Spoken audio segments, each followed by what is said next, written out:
नमस्कार। स्वागत है आपका द न्यूज लॉन्चर पर। मैं हूं अशोक वानखड़े, लेकर आया हूं एक खास खबर। एक शहर जिसका हजार साल से भी बड़ा इतिहास है,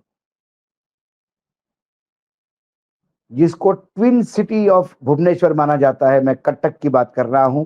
20 लाख से ज्यादा की लोक संख्या। एक समय केसरी डायनेस्टी से लेके गंग डायनेस्टी, गजपति डायनेस्टी, फिर मराठा, मुगल, अंग्रेज, ये सभी शासक आए और गए। कटक पूरे सूबे का एडमिनिस्ट्रेटिव हेडक्वार्टर बना रहा। बाद में 1948 के बाद में भुवनेश्वर को राजधानी चली गई, लेकिन आज भी जुडिशियल कैपिटल के नाम से कटक को ही जाना जाता है। कटक और भुवनेश्वर बिल्कुल ट्विन सिटी है, एक दूसरे से जुड़े हुए शहर। 500 साल का, 1000 साल का इतिहास तो सिल्वर सिटी के नाम से है। वहां चांदी का काम बहुत बढ़िया होता है।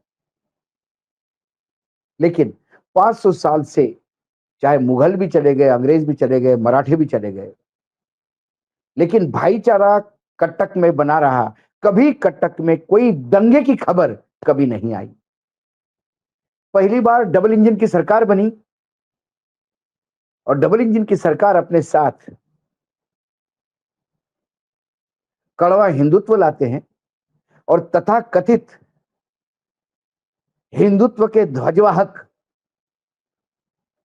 फिर अपने मनमानी करने लगते हैं, और फिर दंगे शुरू हो जाते हैं। हाल ही में गृह मंत्री अमित शाह जी ने देश में दंगे क्यों होते हैं, इसके ऊपर जब रिसर्च करवाया अपने डिपार्टमेंट से, तो उसमें एक कारण यह भी आया कि दूसरे धर्म के मंदिर या मस्जिद के सामने जरूरत से ज्यादा बड़े आवाज में जबरिया म्यूजिक बजाना, ये भी एक उसमें था। होली के त्योहार में दूसरे धर्म के लोगों को कलर लगाना, ये भी उसमें था। लेकिन मुझे लगता है कि ये पता नहीं कि ये जो फाइंडिंग्स है उसके ऊपर गृह मंत्रालय ने कितना काम किया। लेकिन 500 साल बाद पहली बार कटक में कर्फ्यू लगा। इंटरनेट बंद है, क्योंकि दुर्गा माता जी के विसर्जन के समय कटक में दंगे भड़के। दो धर्मों के बीच में खूब पथराव भी चला, पुलिस वाले भी घायल हुए। स्थिति कंट्रोल में नहीं देखते हुए कर्फ्यू लगाया गया। इंटरनेट बंद है ताकि सोशल मीडिया के द्वारा कुछ खबरें न फैलाई जाए। सारे कटक वासियों के लिए बहुत बड़ा हादसा है ये कि हमारे यहां दंगे क्यों हुए। बात कहां से शुरू हुई? दुर्गा माता का विसर्जन था। फिर काथजोड़ी नदी के तट पर ये मूर्तियां विसर्जित करनी थी, तो देव बिगारी के तरफ से जो जुलूस आ रहा था, वो दरगाह बाजार इलाके में हाथी पोखरी के पास देर तक लाउड आवाज में म्यूजिक बजा रहे थे, जहां दूसरे धर्म के लोग थे। कुछ समय के बाद उन लोगों ने ऑब्जेक्शन उठाया, और फिर दोनों तरफ से जो भी उपद्रवी होंगे, देखिए उपद्रवी दोनों तरफ होते हैं, दोनों तरफ से उपद्रवियों ने खुल के पत्थरबाजी की। पुलिस के कंट्रोल में से बाहर चीजें गई, और 500 साल जिसने कभी कर्फ्यू नहीं देखा था, धारा 144 नहीं देखी थी, आज बाजार भी बंद है, दुकानें भी जलाई गई, गाड़ियों की तोड़फोड़ हुई, कुछ लोग जख्मी हुए, पुलिस वाले भी जख्मी हुए, पत्थर और बॉटल्स का खुल के उपयोग हुआ। ये शनिवार का मामला है। देर रात तक शनिवार को झड़पें होती रही। रविवार सुबह तक विसर्जन चलता रहा। उसके बाद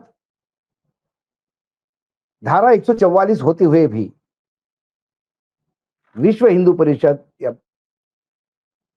और बजरंग दलियों ने मोटरसाइकिल रैली निकाली, वीएचपी की मोटरसाइकिल यानी, और प्रशासन देखता रह गया। और फिर ये मोटरसाइकिल रैली बाहरी इलाके से शुरू होकर विद्याकरपुर से शुरू हुआ, फिर दरगाह बाजार, उसी रूट से जहां दंगे हुए थे, उसी रूट से मौजरी और बाद में सीडीए क्षेत्र के सेक्टर 11 में वो रैली समाप्त होगी और प्रशासन दयनीय हालत में पुलिस देखती रही। फिर आज कटक बंद का ऐलान है। वीएचपी कह रही है कि प्रशासन ने ढिलाई बरती इसलिए दंगे हुए। कटक के लोग कहते हैं कि हमारे यहां दुर्गा मां के पंडाल में पूजा में मुस्लिम भी आते थे और मुस्लिम भी पूजा करते थे। ये क्या हुआ शांति प्रिय कटक को कि दंगे भड़के। नवीन पटनायक ने भी कहा कि यह दुखद बात है, पूरा उड़ीसा ही शांति प्रिय प्रदेश है और कटक तो उसका बेहतरीन उदाहरण है। कटक में दंगे होना यह मेरे लिए सबसे चिंताजनक बात है। डबल इंजन की सरकार उड़ीसा को क्या लेके आई, जिस उड़ीसा में कभी दंगों का इतिहास नहीं था। हाँ, भद्रक करके एक जिला था जहां छोटी मोटी घटनाएं होती थी दो समुदाय के बीच में, वो छोड़ के पूरा कटक शांत था। लेकिन जैसी सरकार बनी, पहली रामनवमी आई सरकार बनते से ही, और संबलपुर भद्रक में दंगे भड़के। उसके बाद शांति बनी रही और फिर कटक में जो पूरे सदमे में है कटकवासी कि हमारे यहां हुआ क्यों। दरअसल इसमें एक राजनीति का भी पुट है। जिस इलाके में ये दंगे शुरू हुए, जहां पे ये म्यूजिक लाउडली बजाते गए जानबूझकर, वहां पर मोहम्मद मोकीम एक कांग्रेस के बड़े नेता है, उनका वर्चस्व है। बड़े बिल्डर है, मेट्रो बिल्डर के नाम से, और पुराने कांग्रेस के लॉयलिस्ट है, अभी भी कांग्रेस के बने हुए हैं। तो बीजेपी सरकार ने कटक में इनका वजूद खत्म करने के लिए भरकस प्रयास किया। उनके ऊपर केसेस हुए, रेड की गई, उनको जेल भी हुई, सुप्रीम कोर्ट तक मामले गए। इसी बीच चुनाव आए तो मोहम्मद मोकीम तो चुनाव नहीं लड़े, जो पहले विधायक थे। उन्होंने अपने बेटे सुफिया फिरदौस को चुनाव लड़वाया, वो भी जीत गए। भरकस प्रयास करने के बाद भी उसको हम खत्म नहीं कर पाए, ये पांड्यन का दुख था। पांड्यन और बीजेपी, भले ही पांड्यन बीजेडी के एडवाइजर रहे, सब कुछ रहे, लेकिन बीजेडी को सबसे बुरे परिस्थिति में लाने के लिए भी पांड्यन ही जिम्मेदार है, ये सारी दुनिया कहती है। ये पांड्यन की ही दोस्ती थी बीजेपी के लोगों के साथ, जिसके चलते बीजेडी बीजेपी के साथ चली गई। और कब बीजेपी ने बीजेडी को खा दिया, बीजू जनता दल को, ये समझ के परे है। पांड्यन तो अब सब जगह से रिटायर्ड होके हो सकता है विदेश सेटल भी हो जाए, लेकिन बीजू जनता दल के नवीन पटनायक, जो खुद ही, जिनकी तबीयत बहुत ज्यादा खराब रहती है, आज डायरेक्शन लेसली अपने आप को कोस रहे होंगे कि इस पांड्यन को कहां से मैं उठा के लाया। वैसे उड़ीसा की राजनीति में हमेशा एक आईएएस अधिकारी सरकार चलाता है, जो संगठन भी चलाता है। इसके पहले प्यारी अंकल थे, उसके बाद पांड्यन आ गए। ये बीजू जनता दल का या पटनायक परिवार का ये प्रॉब्लम था। बीजू जी पटनायक के साथ भी यही प्रॉब्लम था। उनके साथ प्यारी अंकल थे, जो एक आईएएस ऑफिसर थे, रिटायरमेंट के बाद भी वही पार्टी चलाते रहे। उसके बाद नवीन पटनायक आए तो फिर उनके उनका पूरा कार्यकाल समाप्त हो गया और फिर नया उदय हुआ पांड्यन का, जिन्होंने लगातार उड़ीसा पे राज किया। अब इन पांड्यन ने भी पूर्ण रूप से मोहम्मद मोकीम को खत्म करने का प्रयास किया, लेकिन ये खत्म नहीं हुए। उनका वजूद बना रहा अपने क्षेत्र में और वो अभी भी चुनाव जीत के आए, उनके बेटे चुनाव जीते हैं। ऐसे में क्या उस क्षेत्र में दंगे करवा कर फिर उसको चैलेंज देने का प्रयास हुआ है? ये राजनीतिक हलकों में वहां पे लगातार बातचीत चल रही है और चर्चा चल रही है कि ये दंगे हिंदू मुसलमान के नहीं थे, ये दंगे बेसिकली मोहम्मद मोकीन की पूरी विरासत को खत्म करने के थे। आज उड़ीसा छोटा राज्य है, जनरली उड़ीसा पे खबरें बहुत कम कवर करते हैं, लेकिन कटक, क्योंकि मैं कटक से जुड़ा हुआ हूं, मैं कटक जाते रहता हूं, और बहुत शांत प्रिय जगह है। बहुत मेरे मित्र है कटक में, उनसे फोन पे बात करता हूं तो रोंगटे खड़े हो जाते हैं। ये सभी एक बिल्कुल स्तब्ध है, किसी के पास शब्द नहीं कि हमारे शहर को क्या हो गया। आश्चर्य की बात है कि वीएचपी कहती है कि सरकार, प्रशासन लचर था। प्रशासन ने सेंसिटिव जो मार्ग तय होता है और उसी मार्ग से जाता है, तो मार्ग किसी ने बदलने के लिए भी नहीं कहा, क्योंकि कभी मुसलमानों को लगा ही नहीं कि यहां दंगे होंगे। क्योंकि जो मुसलमान, जो परिवार जिसको ये खत्म, मतलब पांड्यान खत्म नहीं कर पाए, अब ये या क्या दंगों से खत्म करने का प्रयास किया जा रहा है, वो परिवार खुद के खुद माता की पूजा में पंडाल में जाके बैठता है।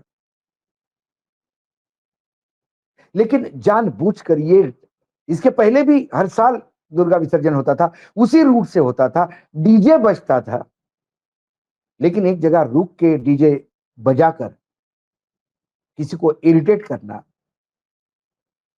और सबसे हास्यास्पद, धारा 144 लगने के बाद, कर्फ्यू लगने के बाद मोटरसाइकिल की रैली निकलना और पुलिस दयनीय स्थिति में वहां देखते रहना। ये होता इसलिए है कि आपके पास मुख्यमंत्री ही रबर स्टैंप है। मैं बार बार कहता हूं कि यदि मुख्यमंत्री दमदार नहीं, तो नीचे एडमिनिस्ट्रेशन पूरा फ्री फॉर ऑल हो जाता है, और वही कटक में देखने को मिला। मोहन चरण मांझी ये बीजेपी के मुख्यमंत्री हैं, और पूर्ण बीजेपी में कई दिग्गज नेता थे, लेकिन फिर दिल्ली ने एक रबर स्टैंप वहां रखा।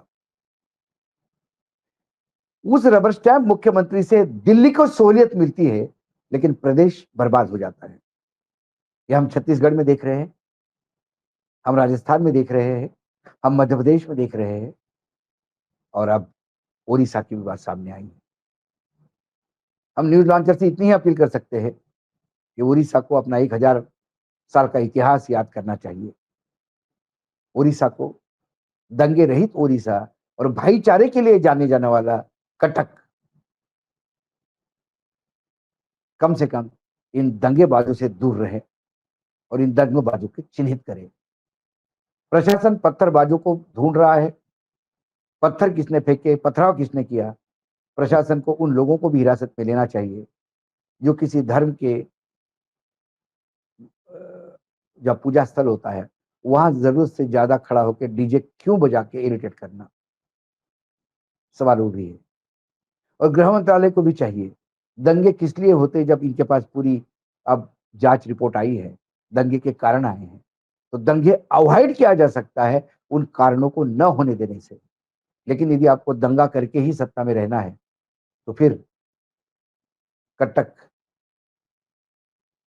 की ये नई शुरुआत समझे, डबल इंजन के गिफ्ट समझे, और आने वाले समय में हर त्योहार कटक में कर्फ्यू में गुजरेगा ये समझे। ये तो कटक की जनता पे छोड़ते हैं। आज इतना ही, कल फिर आता हूं किसी विषय के साथ। तब तक के लिए नमस्कार, देखते रहिएगा द न्यूज लॉन्चर।